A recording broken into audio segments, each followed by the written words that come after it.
వైఎస్ఆర్సీపీ అధినేత వైఎస్ జగన్మోహన్ రెడ్డి పర్యటనపై పసుపు పత్రికలు అవాస్తవ కథనాలు రాస్తున్నాయని వైఎస్ఆర్సీపీ సీనియర్ నాయకుడు ఎమ్మెల్సీ బొత్స సత్యనారాయణ తీవ్ర స్థాయిలో ధ్వజమెత్తారు. జగన్ పర్యటనలో ప్రభుత్వ వైఖరిని, పోలీసుల తీరును తప్పుబడుతూ తాము గవర్నర్కు ఫిర్యాదు చేసినట్లు వెల్లడించారు. జైలు వద్ద పోలీసులు తమను అడ్డుకున్న తీరుపై ఆయన విలేకరుల సమావేశంలో తీవ్ర ఆగ్రహం వ్యక్తం చేశారు.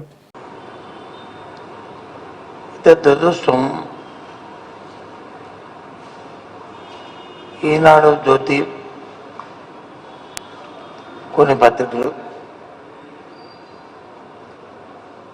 పోలీసు ప్రభుత్వం ఉన్న వ్యవస్థ ప్రభుత్వం పోలీసు వాళ్ళ మీద ఒత్తిడి తీసుకొచ్చి కేసులు పెట్టడమే కాకుండా కొన్ని ఆవాకులు చావకులు కూడా పత్రికలో రాయడం చాలా దురదృష్టం. ఎందుకు ఈ విషయం మాట్లాడుతున్నా అంటే, వాస్తవాన్ని రాస్తే పర్వాలే, వాస్తవాన్ని వక్రీకరించి రాయడం అనేది పత్రికలు తగదు.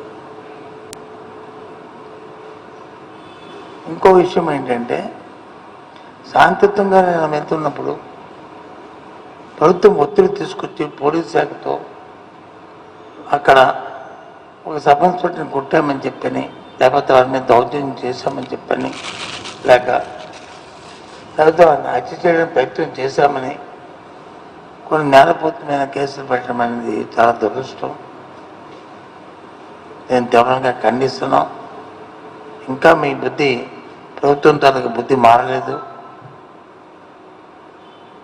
ప్రభుత్వం బుద్ధి మారలేదు. ప్రజలు చిత్కరిస్తున్నా సరే, ప్రజలు చీకొడుతున్నా సరే మీ వ్యవహారాన్ని మారలేదు. పత్రికల తాలూకు వ్యవహారాన్ని ఒక మాట చెప్తున్నాను.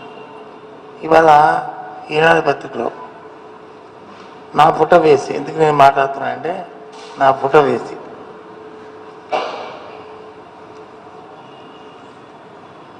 పోలీసులపై బస్సు బెదిరింపులు.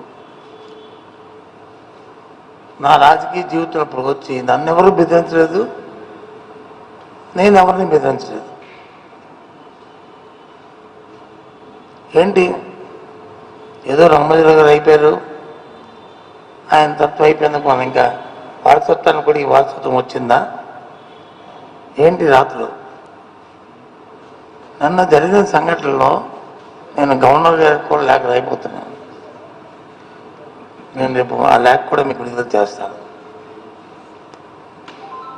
ఈ ప్రభుత్వం అతిగా ప్రవర్తించిన తీరు, పోలీసు శాఖ ద్వారా అతిగా ప్రవర్తించిన తీరు ఇవి రాశారు. నేను ఒక క్యాబినెట్ హోదా గల వ్యక్తిని. నేను రోజున అప్పలరాజు గారిని ములాఖత్తుకి వచ్చి జగన్మోహన్ రెడ్డితో నేను వెళ్దామని, నేను ఎప్పుడు వెళ్తున్నా నా 2 కారులో నేను వెళ్తూ, ఒక కారులో వచ్చి అప్పలరాజు గారి ఫ్యామిలీ మెంబర్లు అందరినీ ఎక్కించుకొని, 2వ కారులో వచ్చి నా పిఏలు, నా గన్మెను వాళ్ళందరినీ 2వ కారులో ఎక్కించుకుంటే పోలీసు వాళ్ళు వచ్చి ఆ కారు వెళ్ళడానికి వీల్లేదు అని అడ్డు పెడుతున్నారు. ఏమయ్యా, ఏమిటి, ఎవరు చెప్పారు? అప్పటికే నేను ఎస్పీ దగ్గర నుంచి ఎస్పీతో మాట్లాడి, ఎస్పీ దగ్గర ఎస్పీకి చెప్పి, సరే సార్ నేను ఇన్ఫార్మ్ చేస్తాను సార్ అని చెప్పి నేను బయలుదేరాను. ఎందుకంటే వ్యవస్థ తెలిసిన వాడిని నేను. పోలీసులు వచ్చి ఎక్కడెక్కడ అడ్డు పెడుతున్నాను, ఆటంకపరుస్తూ, అవమానపరుస్తూ నిన్న జరిగిన సంఘటన. 2 సార్లు మాట్లాడాను ఎస్పీ గారితో.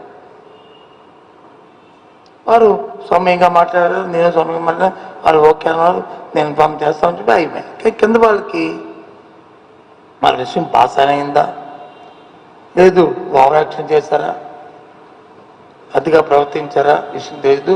నేను గవర్నర్కి అది కంప్లైంట్ చేయబోతున్నాను.